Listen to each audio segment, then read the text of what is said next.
So, today we are going to be talking about fear as a demon.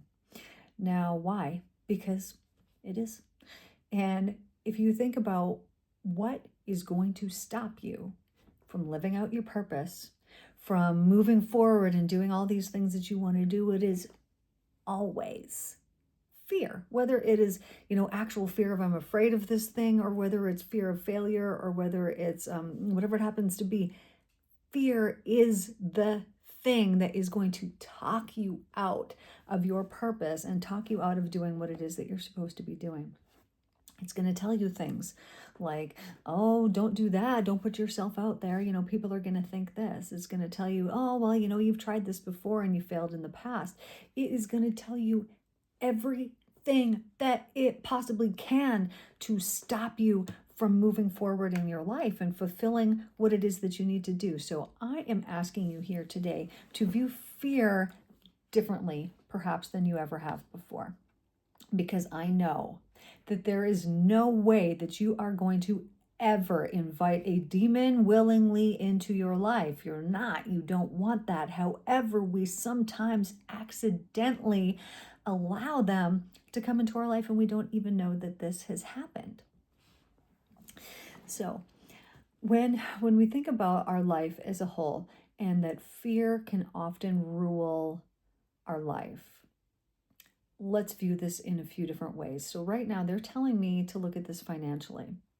So I want you to think about the money, the actual numbers that you have in your bank account, and is there any element of fear that is attached to that money? Now, I know a lot of people that get a lot of money. So they have broken through some barriers that was keeping it away from them. However, then once they receive it, then there becomes this new thing of there's this new fear of, oh, I have this, now I don't want to lose it. Fear will try to introduce itself into places where you've already said, no, get out of here. There's no place for you here. But first of all, let's have a little bit of understanding as to why that fear is there in the first place. So I want you to imagine here for a moment that you have decided that you are going to make yourself superior and think that you're better than somebody else. And because you've done this, you've now cut yourself off from that person, right? Because nobody wants to be friends or associate with someone who they believe that they think are so much more superior to them, right? It's a very imbalanced thing. Now, what happened when the divine is up here creating all of these wonderful things is the evil says, okay, well, I'm better, and I can get people to believe in me. And the divine says, okay, do your thing, do whatever you want to do. People have free will. If you think that, go ahead.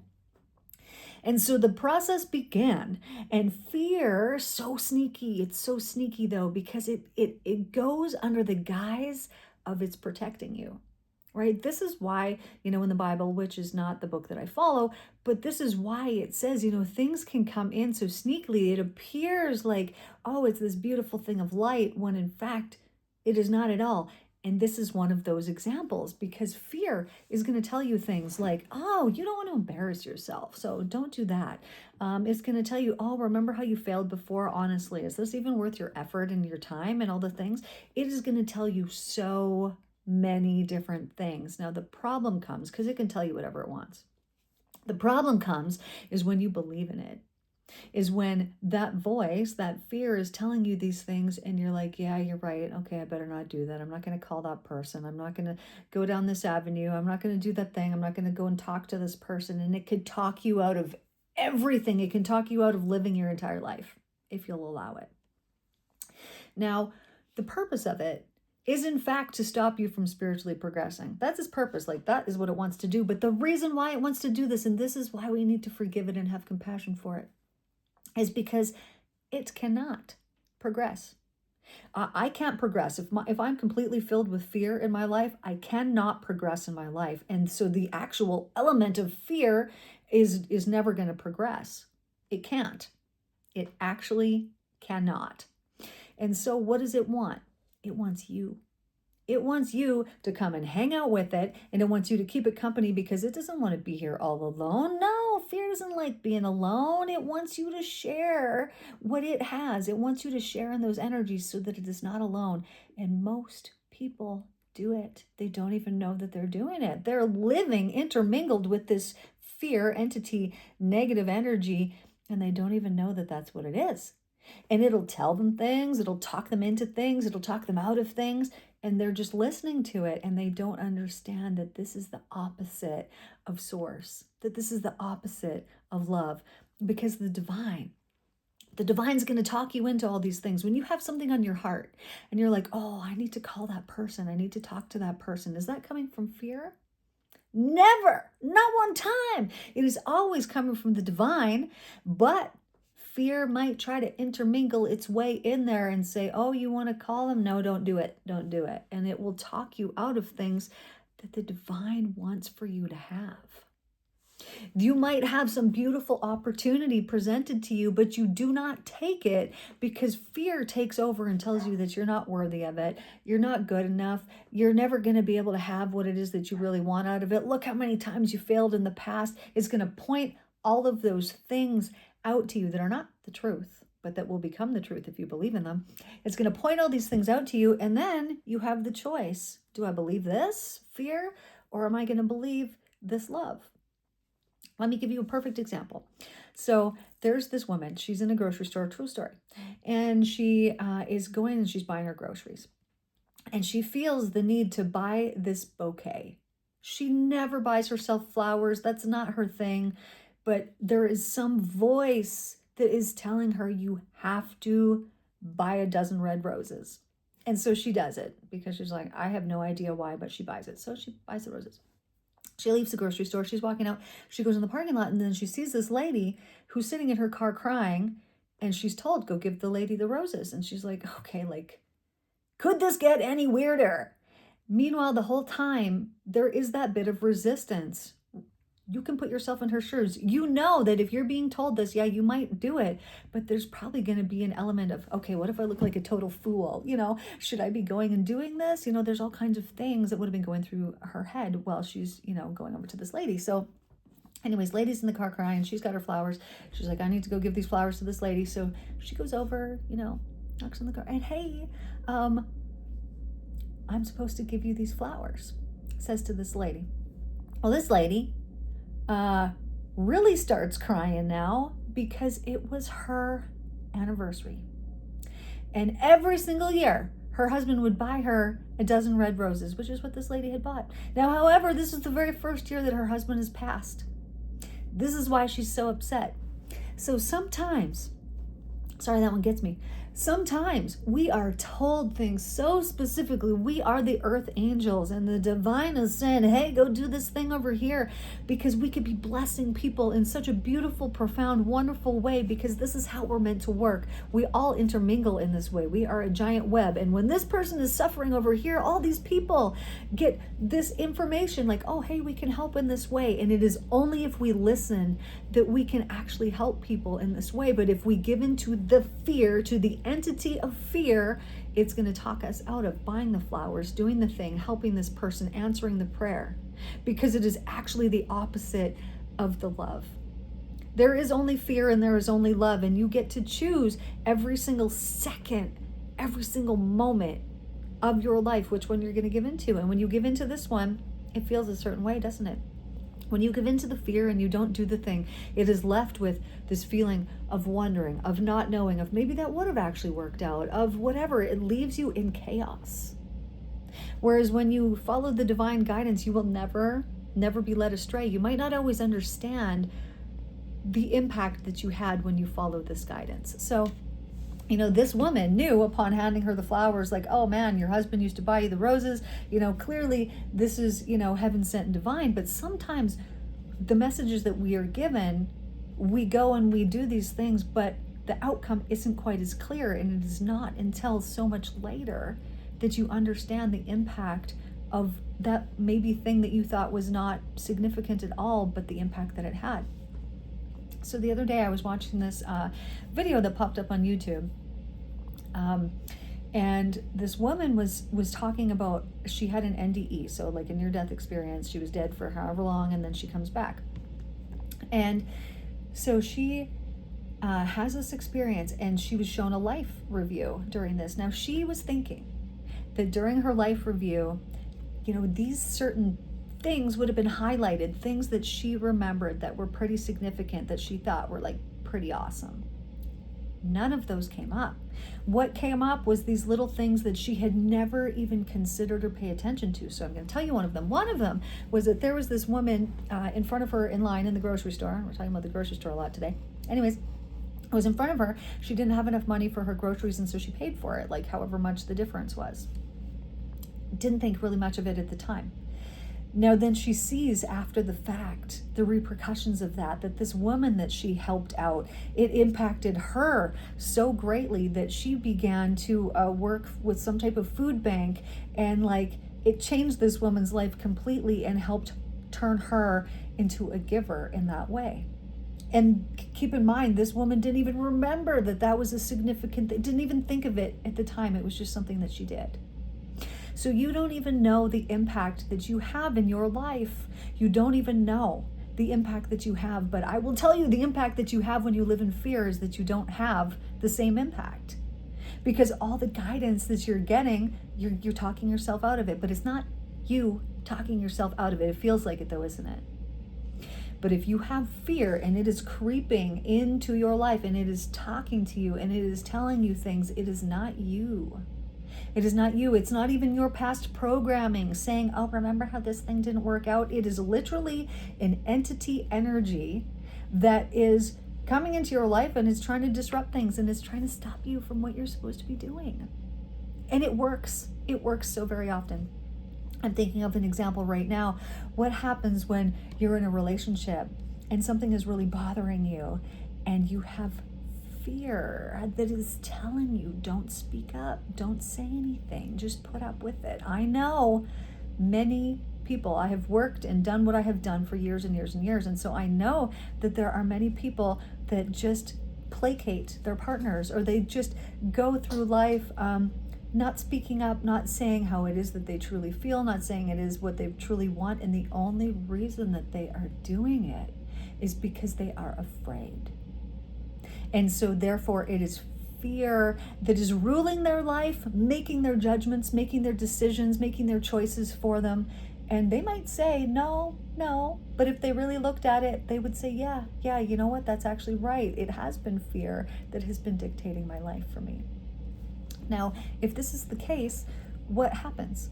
You're going to look around at your life and you're going to see, this is not fulfilled, this is not fulfilled. None of these places are fulfilled because they have been stifled through fear.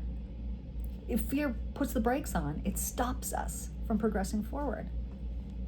So if you have fear in your life, what do you do? How do you talk yourself out of it? Well, first of all, I want you to view it in this way because it is, and we're going to do some work here in just a minute around this. So it is an actual, this is my belief that it is an entity, and I'm going to call it a demon because you're going to understand what I'm saying when I say that.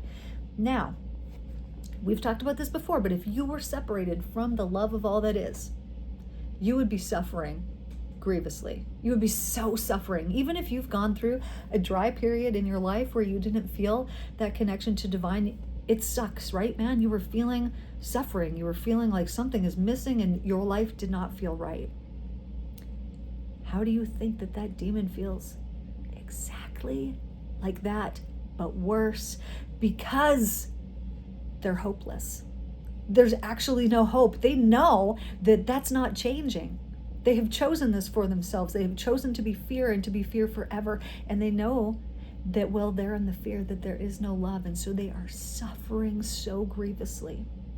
And so I have so much compassion for that because I know just me. So when I was about 20 years old, I got freaked out because I'd get so much information and I would see things and I would whatever that I actually banished it away for a while.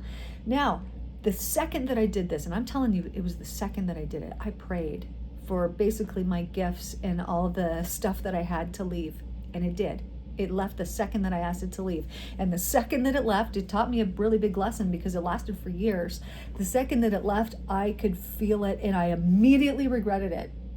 I would say that in my life, yeah, sure, we can have some regrets here and there, but that had to happen. It had to be that way. As much as it sucked at the time, because it was actually years, I'm thinking a couple years maybe, of just, okay, now I'm not getting information. Now I'm not seeing these things. Now I was like kind of out of tune because I had prayed it away. But I'm so thankful that that happened, because first of all, going through a dry period like that helps you to understand what other people are going through if they're going through the same thing. Second of all, it made me more so, and only recently now in the past few months since the divine told me about how all of these things are truly working, it made me be able to be so compassionate.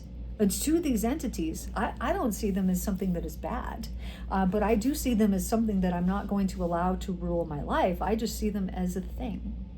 And I have so much compassion for them, because if I was that, like, it makes me want to cry thinking about how awful that is to be separated from that.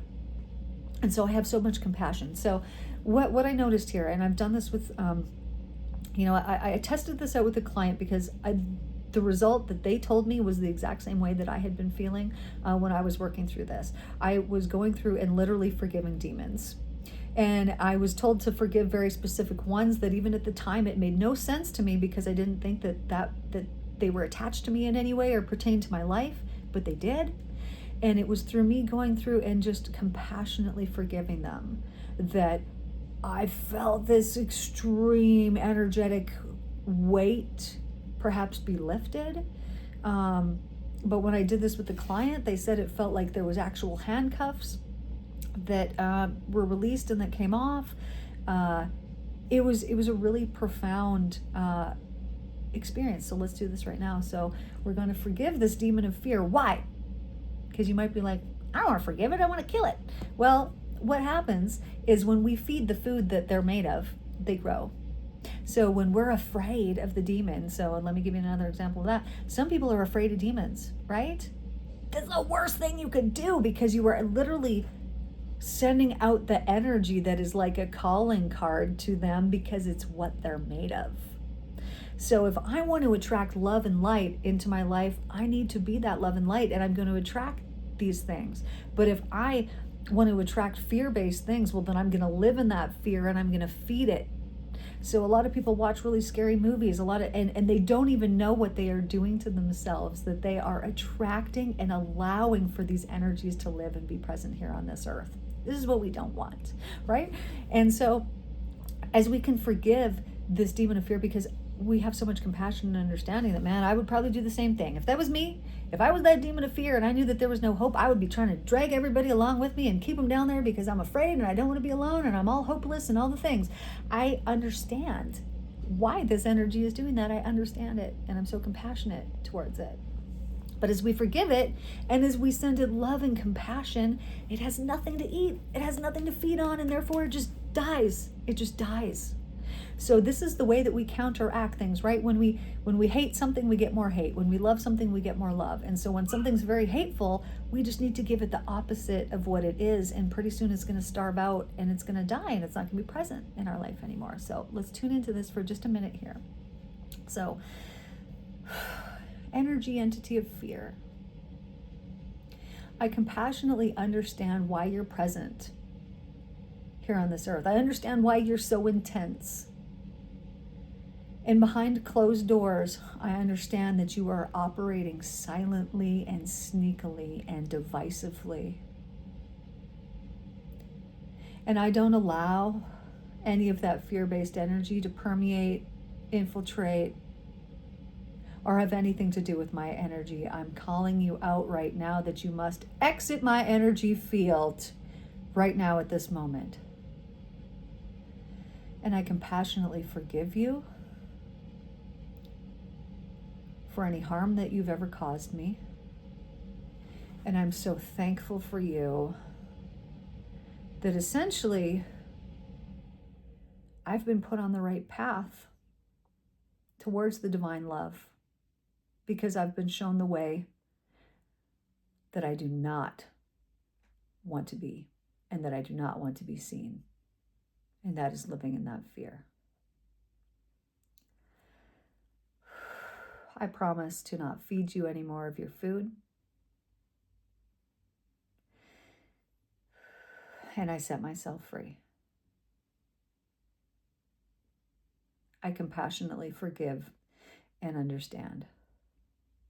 And thank you for the role that you played.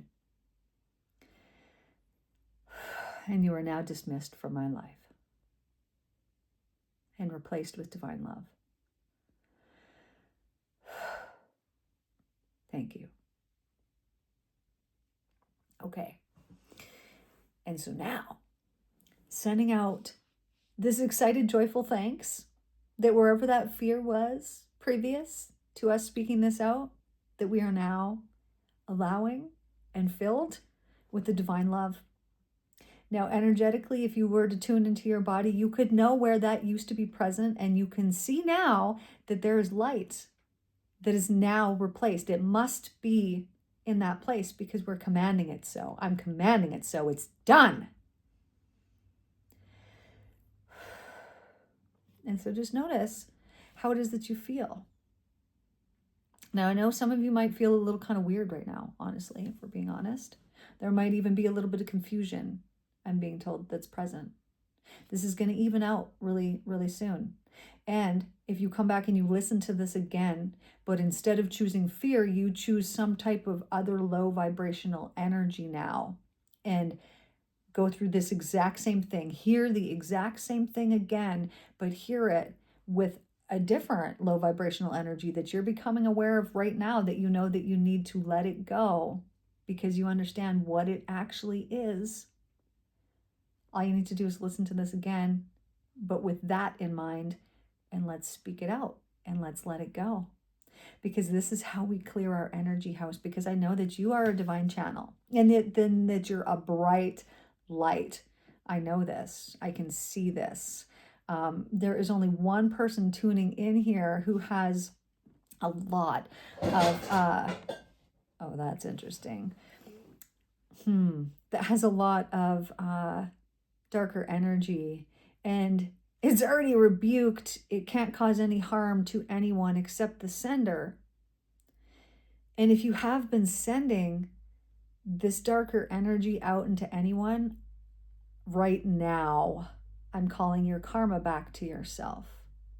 This is not a divine punishment. This is so that you will have a deeper understanding of how the laws of the universe are actually playing out and working. And so this is not a punishment. This is a blessing that you're going to understand much later. And to all the rest of you who are just lovely light beings, thank you guys so much for tuning in here today. I just love y'all so much. I have a spiritual mentorship program. You could go and you can check that out. But I also have spiritual circles, and we are meeting on Sundays at 11 Mountain Standard Time.